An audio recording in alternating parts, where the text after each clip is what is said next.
तुम ज़ैनबी से और अरमान से बात करो बतूल के रिश्ते के लिए। हमारा दिमाग खराब हो गया है, वो जरियून के निकाह में है।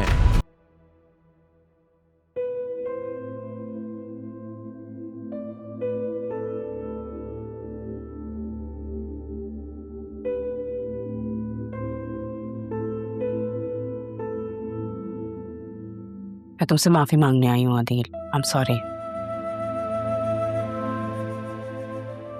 तुम तो जानते हो ना, मैं तो थी इकलौती अपने माँ बाप की, और मेरी ख्वाहिश भी यही थी कि मेरी जिससे शादी हो वो भी इकलौता हो, ना उसका कोई भाई हो और ना ही कोई बहन। इसी वजह से तुम्हारे रिश्ते के लिए हाँ कर दी थी। शादी के शुरू के सालों में तो बहुत खुश थी मैं, सब कुछ ठीक था। इनफैक्ट जब बतूल पैदा हुई तब तक सब कुछ अच्छा था, और फिर तारा की कहानी शुरू हो गई। एंड देन राहा। मैंने राहा को अपनी बेटी की तरह पालने की कोशिश की है, पर उस बच्ची की आंखों में अपने लिए कभी भी मोहब्बत नहीं देखी। झूठ बोल रहे हो तुम। मैं झूठ नहीं बोल रही, सच बोल रही हूँ। माफी मांगती हूँ तुमसे अदील, आई एम सॉरी। मुझे अपनी बेटी की खातिर माफ करो, जस्ट फॉरगिव मी। मैं तुम्हारी आंखों में इस तरह की अजनबियत, मुझे इससे कोफ्त हो रही है। आंखों में अपनाइयत उन लोगों के लिए होती है जिन्हें आप अपना समझते हैं। मैंने उसे कभी अपना समझा ही नहीं। ऐसी बात नहीं है, मुझसे गलती हुई है, मैं मानती हूँ। क्या तुम मुझे माफ नहीं कर सकते? राहा से माफी मांगो। उसने अगर तुम्हें माफ कर दिया तो समझना मैंने भी कर दिया। जाओ यहां से।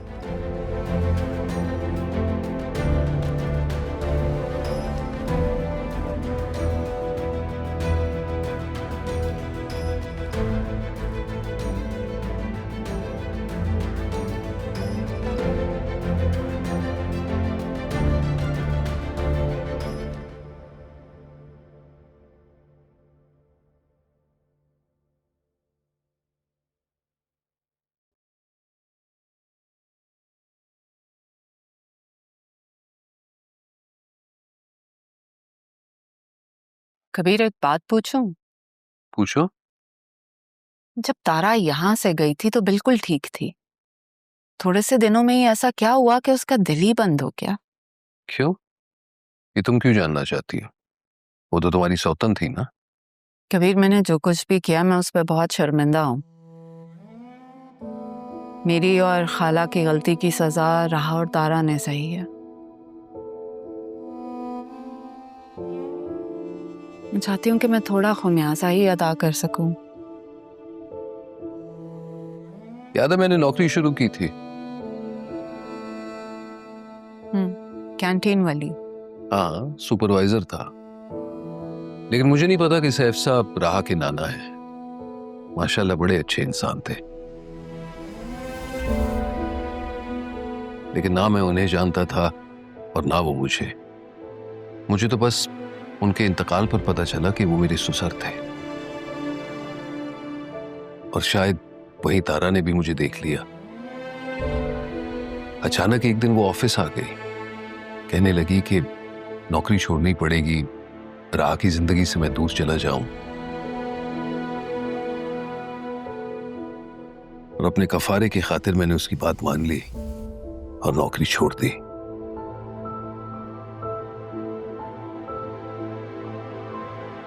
लेकिन आखिरी ड्यूटी मेरी राह की निकाह पर लगा दी। क्या? राहा का निकाह हुआ है? कब? नहीं, निकाह हो नहीं पाया क्योंकि वो निकाह पर लेट पहुंची।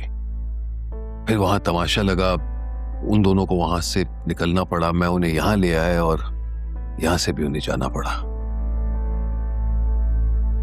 लेकिन राहा के निकाह पर लेट पहुंचने का राज अरमान को मिल गया था।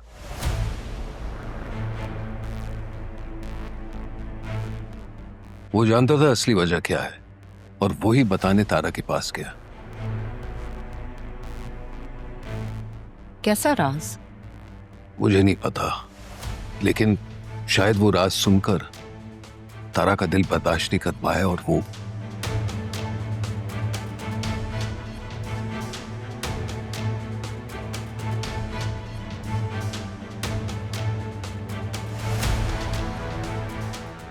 ऐसा क्या राज था कि तारा इस दुनिया से ही चली गई?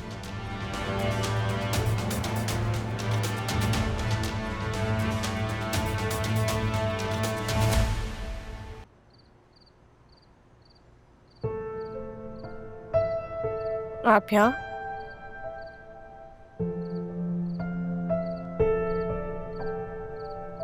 ये क्या है? खाना। हाँ, लेकिन रोज तो मैं नॉर्मली खुद ही ले लेती हूँ खाना। माफी मांगने के लिए मेरे पास कोई बहाना तो होना जरूरी था ना। माफी? किस लिए? मेरे इतने बुरे सलूक के बावजूद तुमने मेरे साथ अच्छाई की, नेकी की। सिद्रा को बुरे रास्ते पर चलने से बचाया, बुरे लोगों से बचाया, प्यार से समझाया। सिद्रा आपकी बेटी है, लेकिन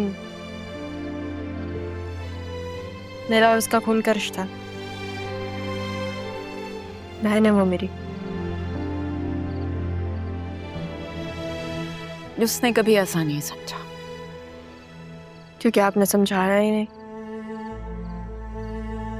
ठीक कह रही हो तुम, मुझे खुद ही समझ में नहीं आया। छोटी उम्र में खाला ने आंखों में कबीर की मोहब्बत के ख्वाब सजाए थे, लेकिन उसे तारा से मोहब्बत हो गई थी। मेरी एकतरफा मोहब्बत के बीच में किसी का आ जाना मेरे दिल का जख्म बन गया था। लेकिन इसमें मेरा और मेरी माँ का क्या कसूर था? काश मैं मुकद्दर में लिखे हुए को मान लेती तो शायद इतनी जिंदगियां बर्बाद नहीं होती। लेकिन मुझे एक बात समझ में आ गई है, तुम्हारा यहाँ आना कुदरत की तरफ से बहुत जरूरी था।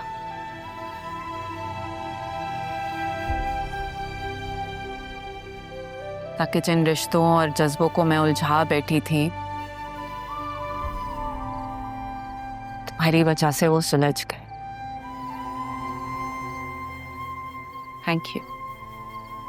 थैंक यू बेटा, थैंक यू।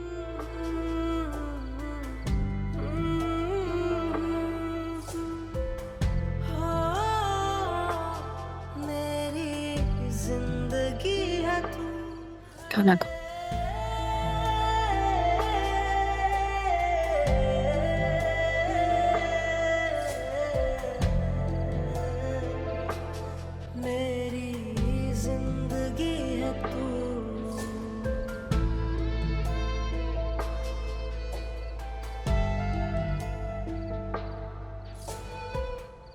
यकीन नहीं आ रहा कि वो रहा थी। उसकी आंखों में मुझे जरा सी शनासाई नजर नहीं आई। इतने अरसे में जो दुख उसने सहे है ना बतूल, ये तो कुछ भी नहीं है जो उसने कहा है। जज्बाती है, समझ जाएगी। लेकिन उसे किसने बताया हमारे बारे में? आपने उससे बताया था कि हम इस तरह से आप? नहीं, मेरी तो कोई बात नहीं। इनफैक्ट अम्मी ने भी किसी से जिक्र नहीं किया। उसने ये क्यों कहा कि वो?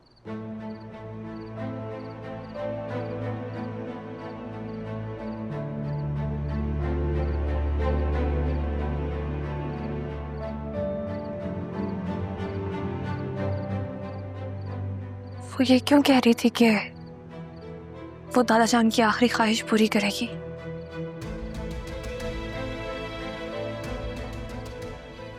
कौन सी ख्वाहिश पूरी करेगी वो?